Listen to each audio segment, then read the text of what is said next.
সবাইকে স্বাগত দীপ্ত সংবাদে, সাথে রয়েছে দোলা ডলরের। শুরুতেই জানাবো সংবাদ শিরোনাম। ঢাকা সহ সারা দেশে জ্বালানি তেলের সংকট, পাম্পে দীর্ঘ লাইন, মিতব্যয়ী হওয়ার আহ্বান মন্ত্রীর। ঈদের ছুটি শেষ হলো আজ, কাল খুলছে অফিস আদালত, বিনোদন কেন্দ্রগুলোয় এখনো ভিড়। ইরানের বিদ্যুৎ কেন্দ্রে হামলা 5 দিন স্থগিত থাকবে, যুদ্ধ বন্ধে ফলপ্রসূ আলোচনার দাবি ট্রাম্পের।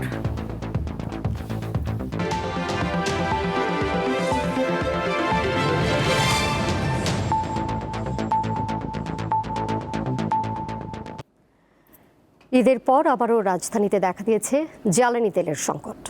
ঢাকায় পাম্পগুলোতে ডিজেল পাওয়া গেলেও মিলছে না অকটেন ও পেট্রোল। এতে ভোগান্তিতে যানবাহন চালকরা। ঈদের আগে জ্বালানি তেলের তীব্র সংকটেও সরবরাহ নিয়মিত ছিল ট্রাস্ট ফিলিং স্টেশনে। নগরীর বেশিরভাগ পাম্পে তেল সরবরাহ অনিয়মিত থাকায় গ্রাহকরা এই ফিলিং স্টেশনে অপেক্ষা করে হলেও তেল নিতে পারতেন। কিন্তু সোমবার সকালে দেখা গেল ভিন্ন চিত্র। জাহাঙ্গীর গেট থেকে ফিলিং স্টেশন পর্যন্ত যানবাহনের দীর্ঘ লাইন।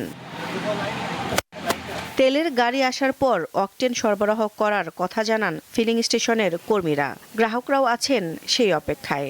ফজরের নামাজ পড়ে 5:15টার সময় আসছি এখানে। তো আমার আশা ছিল যে 5:15টায় আসছি, 5:30-6টার মধ্যে বাসায় চলে যেতে পারবো। Till now I am waiting here, এবং এখন আনসার্টেন কখন তেল পাবো আমি জানি না। আজকেও সকাল 6টায় আসছি, দেখি আশাবাদী আছি তেল পাবো ইনশাল্লাহ, আশা করতেছি। ওরা বলতেছে গাড়ি আসতেছে। মহাখালী, গুলশান, তেজগাঁ সহ বেশিরভাগ ফিলিং স্টেশনে সরবরাহ নেই। কখন কাঙ্ক্ষিত জ্বালানি পাবেন তা জানা নেই। তারপরও অনিশ্চয়তা নিয়ে লাইনে দাঁড়িয়ে আছেন অনেকে। আমরা সাধারণত আমার নর্মাল চাহিদা থেকে 22 থেকে 23,000 টাকা, 23,000 লিটার। আমি পরশুদিন না, তার আগে ঈদের আগের দিন পেয়েছি মাত্র 9,000 লিটার।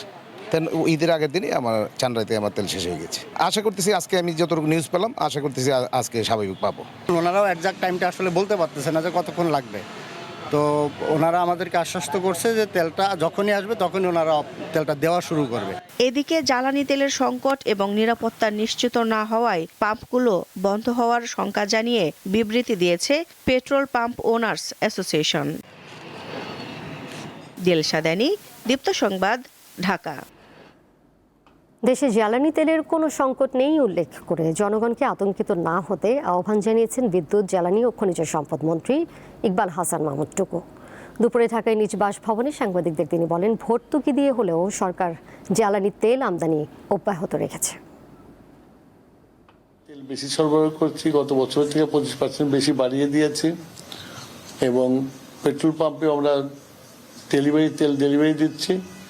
এখন জনগণের সহযোগিতা প্রয়োজন, যাদের যা প্রয়োজন তার চেয়ে বেশি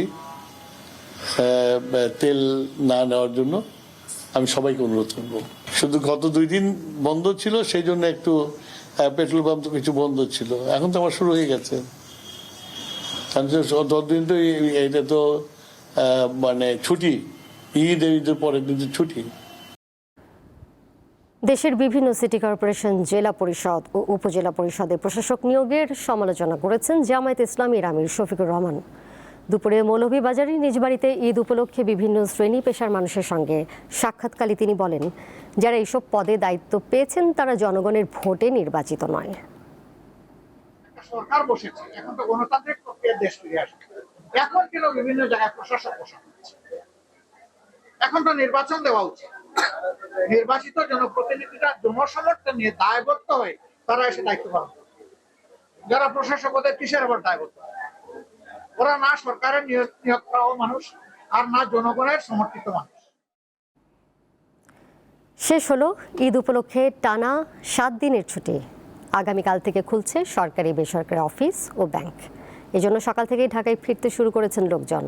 তবে কয়েকটি ট্রেন নির্ধারিত সময়ের চেয়ে 2 থেকে 2.5 ঘন্টা দেরিতে কমলাপুর স্টেশনে পৌঁছায় বলে অভিযোগ করেন যাত্রীরা।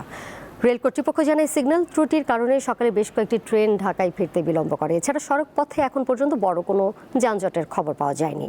নৌপথেও বেশ স্বস্তিদায়ক ভ্রমণের কথা জানান দক্ষিণাঞ্চলের যাত্রীরা। ঈদের ছুটির শেষ দিনেও দর্শনার্থীদের ঢল নেমেছে মিরপুরের জাতীয় চিড়িয়াখানায়। বনের পশু পাখি দেখতে মা বাবার হাত ধরে আসে অনেক শিশু কিশোর। তাদের আনন্দই যেন পরম পাওয়া অভিভাবকদের কাছে।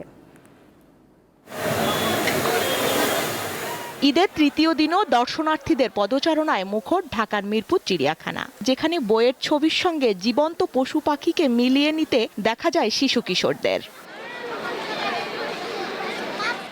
জেব্রা, জিরাফ, বাঘমামা আর সিংহ মশাইকে বাস্তবে দেখে বিস্ময় আর আনন্দে আত্মহারা তারা। তবে বাঘ সিংহের গর্জন দেখতে না পেয়ে কিছুটা হতাশ তাদের মুখ। আমি একটা বানর দেখছি আর একটা পাখি দেখছি, আর এখন বাঘ আর সিংহ দেখবো। সবসময় তো বইয়ের পাতায় চিড়িয়াখানা জানতাম, এখন একবার সামনাসামনি দেখে তো আরো বেশি ভালো লাগছে। অনেক কিছু মানে হাতি ঘোড়া সব কিছু দেখেছি, বানর, হাতি, সিংহ। শিশু কিশোরদের হাসিতেই যেন সব সুখ অভিভাবকদের। তবে চিড়িয়াখানা শৃঙ্খলা নিয়ে কিছুটা অভিযোগ রয়েছে। ওদের এক্সাইটমেন্টটাই আমার কাছে প্রায়োরিটিটা ফার্স্ট। বাচ্চা কাচ্চাদের নিয়ে যেভাবে একটা সময় দেওয়া, এটা আসলে সবসময় হয়ে ওঠে না। ঈদের একটা ছুটি থাকে, এই ছুটিতে বাচ্চাদেরকে নিয়ে আসা তো অবশ্যই ভালো লাগছে। ভিতরে মেনটেনেন্সটা আরেকটু ভালো করতে পারতো, যে এখানে যেই গাইডেন্সগুলো, যে কোন দিকে গেলে কোনটা পাবো।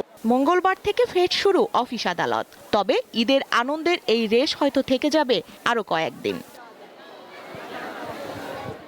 স্বস্তিকা সিংহ, দীপ্ত সংবাদ, ঢাকা। আন্তর্জাতিক প্রসঙ্গ, ইরানের বিরুদ্ধে যুদ্ধের 24তম দিনে এসে সুর নরম করলেন যুক্তরাষ্ট্রের প্রেসিডেন্ট ডোনাল্ড ট্রাম্প। তিনি দাবি করেন যুদ্ধ বন্ধে ইরানের সঙ্গে ফলপ্রসূ আলোচনা চলছে। এছাড়া ইরানের বিদ্যুৎ কেন্দ্রগুলোয় আগামী 5 দিনের জন্য হামলা বন্ধ থাকবে বলেও জানান তিনি। একই সঙ্গে হরমুজ প্রণালী পুরোপুরি খুলে দিতে ইরানকে দেয়া আলটিমেটামের সময়সীমা বাড়ানোর ঘোষণাও দেন মার্কিন প্রেসিডেন্ট। তবে এসব বিষয়ে যুক্তরাষ্ট্রের সঙ্গে কোনো আলোচনা হয়নি বলে দাবি করেছে ইরান। এর আগে ইসরায়েলের বিভিন্ন এলাকায় ক্লাস্টার বা গুচ্ছ বোমা হামলা চালায় ইরান। এছাড়া ইরানের তাবরিজে ইসরায়েলের ক্ষেপণাস্ত্র হামলায় নিহত হন 6 জন। খেলার খবর, আগামী 26 মার্চ মাঠে গড়াবে পাকিস্তান সুপার লিগ PSL এর একাদশ আসর। ফ্র্যাঞ্চাইজি এই টুর্নামেন্টে অংশ নিতে সোমবার সকালের একটি ফ্লাইটে পাকিস্তানের উদ্দেশ্যে রওনা হন মুস্তাফিজুর রহমান, নাহিদ রানা, শরীফুল ইসলাম এবং পারভেজ হোসেন ইমন। লেগ স্পিনার রিশাদ হোসেন ও তারকা ওপেনার তানজিদ হাসান তামিম মঙ্গলবার পাকিস্তানের বিমান ধরবেন। আগামী 17 এপ্রিল থেকে 2 মে নিউজিল্যান্ডের বিপক্ষে দেশের মাঠে 3টি করে ওয়ানডে এবং T20 ম্যাচ খেলবে বাংলাদেশ দল। এই জন্য PSL এ দল পাওয়া 6 ক্রিকেটারের কাউকেই পুরো সময়ের জন্য অনাপত্তিপত্র দেয়নি বিসিবি। সংবাদ শেষ করব ঈদে মুক্তি পাওয়া চলচ্চিত্রের খবর দিয়ে। এবারের ঈদে মুক্তি পাওয়া 5টি চলচ্চিত্র নিয়ে দর্শকদের মাঝে বেশ আগ্রহ দেখা যাচ্ছে।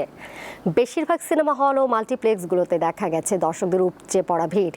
পরিবার পরিজন নিয়ে ঈদের চলচ্চিত্র উপভোগ করতে পেরে উচ্ছ্বাস প্রকাশ করেন তারা। অভিনয় শিল্পীরা জানান ছুটির শেষেও সমানভাবে দর্শকরা প্রেক্ষাগৃহে আসবেন, এমনটাই প্রত্যাশা তাদের। তো আজকে 3rd ডে এবং অডিয়েন্সের এত ভালো রেসপন্স এবং আমার চরিত্র এবং অন্য অ্যাক্টরদেরকে যেভাবে অ্যাপ্রিসিয়েট করছে গল্পটাকে, এইটা খুবই ভালো লাগছে। মানে এখন আমার কাছে ঈদের একটা নতুন আমেজ। ফাইনালি আমরা সিনেমা হলে আসলে সিনেমাটা দেখছেন। আমি নিজেও আসলে খুব ইমপ্রেস সিনেমাটা দেখে। একটু আগেও একটা হলে গেলাম, সো সবাই খুব ইমোশনালি কানেক্টেড সিনেমাটাতে। সো আমি চাইবো যে সিনেমাটা যাতে অনেকদিন মানুষকে এভাবে আনন্দে রাখে আর কি। এর সাথে শেষ করব দীপ্ত সংবাদ, যাবার আগে শিরোনামগুলো জানিয়ে দেবো আরও একবার। ঢাকা সহ সারা দেশে জ্বালানি তেলের সংকট, পাম্পে দীর্ঘ লাইন, মিতব্যয়ী হওয়ার আহ্বান মন্ত্রীর। ঈদের ছুটি শেষ হলো আজ, কাল খুলছে অফিস আদালত, বিনোদন কেন্দ্রগুলোয় এখনও ভিড়। ইরানের বিদ্যুৎ কেন্দ্রে হামলা 5 দিন স্থগিত থাকবে, যুদ্ধ বন্ধে ফলপ্রসূ আলোচনার দাবি ট্রাম্পের।